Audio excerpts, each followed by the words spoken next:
as you're gearing up to step back into your normal life, if you haven't already done that, I thought I'd just give you 5 quick little triggers, just reminders that are so simple. But these are the 5 things that I personally did when I first got kicked out of my house. Some of you know the story. My mom was a very powerful woman. I had 4 different fathers, and she kicked my dad out. And on Christmas Eve, she decided I was on his side, so she kicked me out too.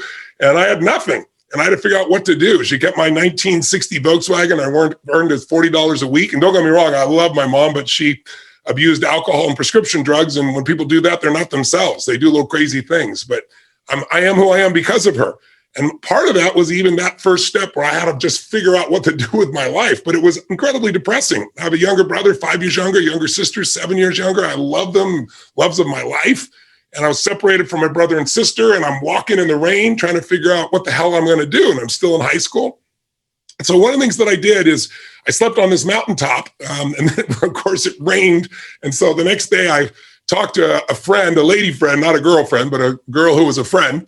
And her parents let me stay in their laundry room. And I remember I was so depressed. I don't know if you've ever been to that place where you're like wondering why you're even around or whether you should be around. It was a pretty brutal time. But what turned me around was feeding my mind. What I mean by that is about a year earlier, I'd gone to this seminar by Jim Rohn. I know many of you have heard of Jim. He's no longer alive, passed some years ago, but he was a mentor of mine. And I went to a seminar with 17. And in the seminar, he really talked about the importance of feeding your mind. And you've got to feed it because otherwise things come at you. And so I remember I took the little bit of change I had left in my pocket, and I got on a bus. And I drove, they drove me anyway on the bus for about, I don't know, it's about an hour's away from where I was because I'd been to this place once before, had this amazing bookstore. And I figured I'll go in there and I'll just read a bunch of books while I'm in there because they can't afford any. And then I picked up a book called The Magic of Believing by Claude M. Bristol. And in this book, it talked about training and conditioning your mind and how what goes in your mind becomes the experience of your life and how to do it. And I was so depressed, I didn't know what to do. And so I went and I'll never forget, I went back to this little laundry room and there was a mirror there. And the book said, put your goals on the mirror so you look through your own eyes into your goals and you see in your own eyes and you read those goals. Do it with soap. And so I did it in the mirror. And then I made these little posters that said things like, only a loser is depressed. Now, that's not true. But I felt like I'm not a loser, and that was the leverage I had, right? I can't be depressed if the losers are depressed. And so I just try to work on everything. But gradually I started turning my life around, and I did 5 things, and I did them again. I got to tell you, and multiple times in my life when I hit really bad places, when I was told I had a tumor in my brain and that, I might die, when I buried all 4 of my fathers over the course of a year and a half and my mother. Those are rough times. They start to shift you. When 2008 happened and looked like everything was going under. And I went back and I reapplied them here at the beginning of the pandemic as well. So they're really simple. But first of the 5 keys to transform your life, I don't care where you are, how great it is, if you can get to the next level, the first step is stand guard at the door of your mind. And I got that from my teacher, Jim Rohn.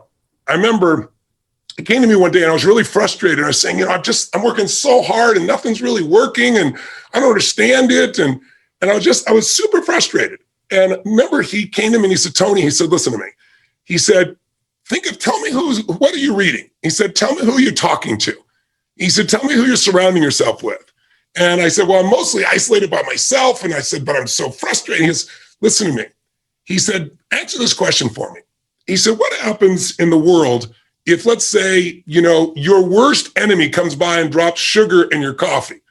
And I said, well, you'd have sweet coffee. He said, well, what if your best friend, even by accident, drops 1 drop of strychnine? What if it's your brother, your sister, your mother, your father, somebody you love, accidentally drops 1 drop of strychnine? I said, well, then you'd be dead. He goes, that's right. So remember, life is both sugar and strychnine, so watch your coffee. And what he really meant was stand guard at the door of your mind. Because today, we live in a world where the media, they're not bad people, they're good people, but they're companies. And they got to take care of their shareholders. And the only way they win is by getting your eyeballs. And the only way they get your eyeballs in a world where there's so much information is to startle you. The news is not designed to educate you or inform you. You know that. That's why it says drinking water may kill you. Film at 11. Anything that grabs you. And so we're living in a culture of so much fear. So if you're going to take your life back, you got to take into a limited amount of that media and be able to pursue it, not let it pursue you. Today, most people, in order to get your attention, we all know what they do. It's called clickbait. Let me create a headline that'll grab you. It doesn't matter if the content is even real news or not. A lot of times the headline isn't really what the whole story is. but it pulls you in. There's whole groups of people whose entire life is designing algorithms and language to make you stay online more so they can make more money, but it isn't necessarily to your advantage. So what Jim Rohn used to say to me is, he said, Tony, this is your new daily practice. Because this is what I really want to get to you guys here is, if you want to keep momentum, if you've joined me for those few days there, the 5-6 days or 7, I guess we did for the challenge, or you went immersion with me as well, the key is to get momentum and keep momentum. If you work your tail off to get momentum going and then you drop it, oh my God, you got to start all over again. And so the way you do that is you have a daily practice. It's not like, years ago I went to a seminar by Jim Rohn and then my life was perfect. It's like I kept immersing myself in all these things, but I also made sure each day I was making some form of progress. And if you want to know what makes people happy, write down progress equals happiness. Think about it. You can achieve everything in the world and still go, is this all there is? You can achieve something and be excited, but for how long? The only way you stay happy and excited is to keep growing. Progress is everything. If you're making progress on your body, progress in your mind, progress in your emotion, you're going to feel happy. When you get there, you feel excited, but again, for how long? A year? No. 6 months, 3 months, 3 weeks, 3 days, 3 hours? Because we're not made to just sit and, be successful. We're made to grow. We're made to then, as we grow, we have something to give. So step one is, let's see if you can put a little system of standing guard at your mind. And Jim Rohn said to me back then, the number one thing you have to do is read 30 minutes a day. So never less than 20 minutes. And I'm not talking about what comes to your phone. I'm not talking about clickbait. I mean a book. I mean something that you pursue. Great ideas are never going to interrupt you. They have to be pursued. And if you don't pursue them, you're going to get what everybody else has, which is all this fear, all this uncertainty, all this stuff that won't work, because everybody's focused on what won't work, what can't happen. Why? Because they're afraid. They're afraid to fail. They're afraid to try and feel like they're not enough. So you got to stand guard of that mind by feeding your mind. Jim Rohn used to say to me, success leaves clues. If you want things to get better, you got to get better. If you want things to change, you got to change. But you got to do it deliberately and consciously. And he used to say to me constantly, he said, Tony, you've got to constantly find a way to feed that mind, something that's got strategy in it, philosophy, something that's going to improve the quality of your life. And if you really learn it, you can help the people you love with the things you learn. And so I got hooked. And so I decided I'm going to read a book a day. I took a speed reading course, and I didn't read a book a day, but I read 700 books over the period of 7 years, all in the area of philosophy, physiology, emotion, the things to me that mattered most. And what I really try to do is each day try to use something I learned, not just read, not just let my learning lead to knowledge. Jim used to say, if you let your learning lead to knowledge, you become a fool. If you let your learning lead to action, that's when your life changes. So I started being aware of who was saying what I was taking in. Jim used to say, success leaves clues. If someone's successful, they're not lucky. They're doing something different than you. Figure out what they're doing different. And he said, the first thing is find out what they're reading. He said, I remember he said to me something funny. He said, find out what poor people read and don't read it. And when he said poor, he didn't just mean financially poor. He meant people that were unhappy, people that had no sense of meaning in their life, people that were financially strapped because they weren't managing to add value to other people, people that found themselves not taking care of their relationships, their body. Poor isn't just money. Wealth isn't just money. It's emotional, spiritual, everything. He said, so find out what successful people do, what wealthy people read, what happy people read, and read that. Feed your mind. So step number one is every single day, you got to do something and feed your mind. And if you do that, if you just made that habit, say even 5 days a week, I swear to you, it'll change your life. But again, not what comes to you, what you pursue, something that has real value, a strategy that can change the game for your business or your life, a philosophy that can make you more fulfilled or happy, a way to make a difference for the people you love. That's a daily sought out practice for me. Started when I was 17. I'm now 61. That's why I have the privilege to be able to work with so many people. But most importantly, I've applied these things to me, so I have the life that I want. I don't have a life that I'm promoting to other people. So that's number one. What's number two, real fast? If you really feed your mind every day, feed and strengthen your mind with a 30-minute practice. And by the way, I started out reading all the time, but then I realized I was in my car all the time in those days. And I was like, I'm going to turn this to a university on wheels. And I'm old enough to remember cassette tapes, and probably most of you don't even know what the hell I'm talking about. Not reel to reel, but little cassette tapes. We didn't have where you could put 10,000 songs in your phone or go to YouTube and have a million different videos you can watch over and over again. And the value for me on that, quite honestly, was that I had to pay for this stuff, so I had to value it and really use it. Like when you part with a certain amount of money, and in those days, 6 cassettes, 6 1-hour cassettes. And a couple of workbooks was like $300. It was like the standard offer. And I remember I went down to this place called Knight Education, Knight like with a sword, and a shield, Knight. And it was this Jewish man, beautiful man named Mario that I became friends with. I was a little 17-year-old kid, my little pot belly. I was fat. And I drove all the way downtown LA, be about in those days like an hour and 20-minute drive. And my little old Volkswagen with no reverse, park on the hill so it wouldn't, so I could get out.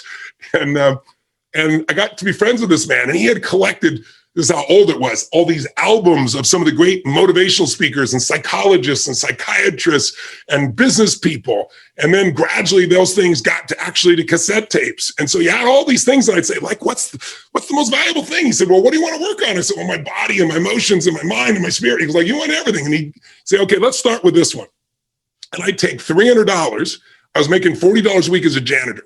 So this is literally the money I'd saved, and I'd absorb it. And I'd be like, I can't afford this. And I'd be like, well, I can't afford not to. Because unless I get these answers, I'll still not be able to pay my basic bills. I'll still be struggling. So that was one of the smart things. I invested in myself. And so I'd go down there, and because I invested $300 in 6 tapes, I remember Jim Rohn said, repetition is the mother of skill. You hear something once and you kind of understand it. You hear it again, you kind of feel, you hear it enough. He said, listen to stuff every day. Until pretty soon, the things I was hearing in my head were these new thoughts from brilliant people instead of the old thoughts that were basically whatever I'd been around before. And it changed my life. It started to shift me because I fed my mind. But then number 2, you got to every day feed and strengthen your body. And you got to do something, even in the middle of COVID, if it's still there, even if it's lockdown, because if you don't take care of your body, it affects your mind, doesn't it? I mean, think about this. What is it that screws up everybody's life? Fear is the number one thing that keeps people from doing what's necessary. And anger and rage, while it can mobilize us, if it becomes part of your life on a regular basis, it destroys it. So how do you balance that out? Well, fear, anger, they're both physical, aren't they? Think about, what do you feel like if you're ever been so afraid that your throat got really dry, or you feel this feeling in your gut, right? That's physical. Courage is also physical. Again, courage does not mean you're not afraid.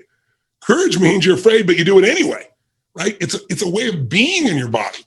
So one of the things that I started doing early on is understanding, and those of you who spent 4 days with me, day and night, because we did it, and it's in your body still, how to change the way you feel instantly by a radical change in your body. And so I really want to recommend you do something at least 5 days a week. First thing when you wake up in the morning, it doesn't have to be an hour workout, even 30 minutes. It can be something as little as 5 or 10 minutes. There is not a day when I wake up, I've shared with some of you this already. First thing I do, I go outside, and if I'm lucky enough to be at one of my homes anyway, I have homes in different parts of the world because I've traveled the world and done this. So I'm very fortunate, but I have a cold plunge I've installed in everyone, 56 degrees. Am I home in Sun Valley, Idaho? I don't have a cold plunge. I don't need it. I walk through the snow in the winter, or in the summer, I walk through the grass, and I get in the river. And then literally the river is usually about 39 to 42 degrees, to give you an idea. Every cell in your body is moved. The blood rushes through everything, right? And I do it for 2 reasons. There's never a day I look forward to doing it. I don't go, I can't wait to go in there. I do it, number 1, because it transforms your body. The blood flow, the lymph flow is unbelievable from a health perspective. You just go in for a minute, pop out, it's like a different world, right? I don't care what it is. Or you could take a freezing shower, would be the minimum way you could do this if you couldn't do this. But it's about changing your body so radically. And it's also about developing a simple daily discipline. It's like, I don't negotiate with myself. I tell my brain, I don't go, oh, wait, I'm not ready. Or let me count to 10, or maybe I'll do it tomorrow. That pattern of thinking is what destroys most people's lives and their dreams. You can settle for a life like most people have, or you can create your dreams, but to do it, you need to be able to push yourself. So you need to train yourself in little ways. Or it could be just going and lifting weights, and you're going to do like 10 minutes of pushing yourself, or a sprint, or a really fast walk, anything. Because when you get your blood pushing, when you push beyond what's comfortable, it develops this determination inside you, this sense of will that you will then use everywhere else. I always say, if you discipline yourself in one area of your life, you're going to be able to do it even more in other areas. You get momentum. Momentum is everything. So if you train your mind, great, but you got to train your body as well in some way. And I don't care, again, if it's 5 or 10 minutes where you really push yourself, or a full-blown workout, it's got to get there, because when you do that regularly, you're going to find yourself having a better mind. The mind and body can't be separated. They're completely connected.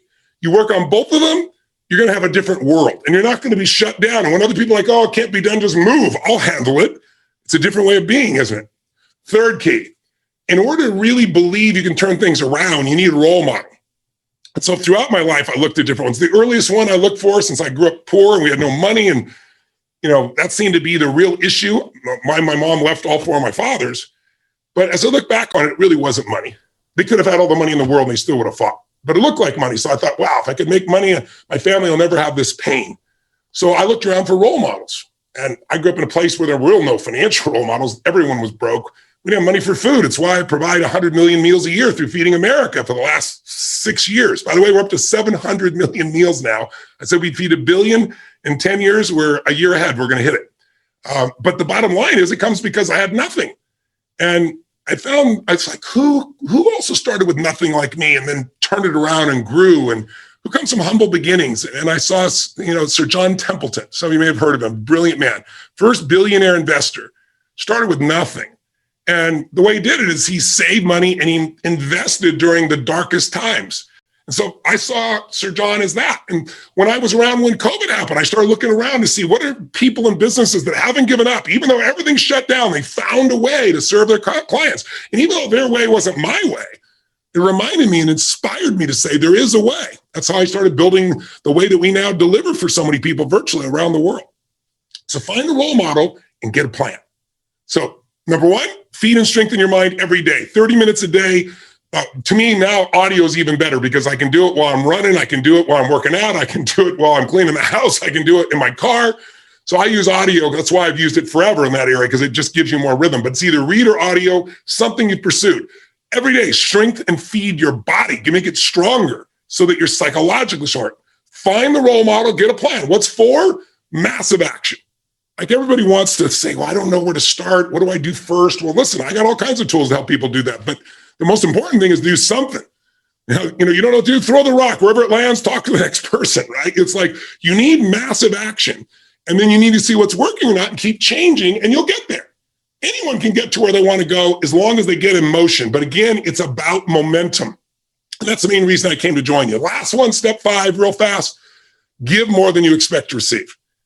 If you are constantly trying to take care of people, give to people, if your worst time of your life, you can give to people, I promise you everything will change. I won't tell you the whole story, bore you with it right now, because I want to do this real quick for you. But one of the most difficult times of my life when I was completely broke, not even enough gas in my car, trying to figure out how to survive, not able to pay my rent. And I won't bore you with the story, but I had an experience where I took the last $19 I had and I gave it to somebody else that needed it.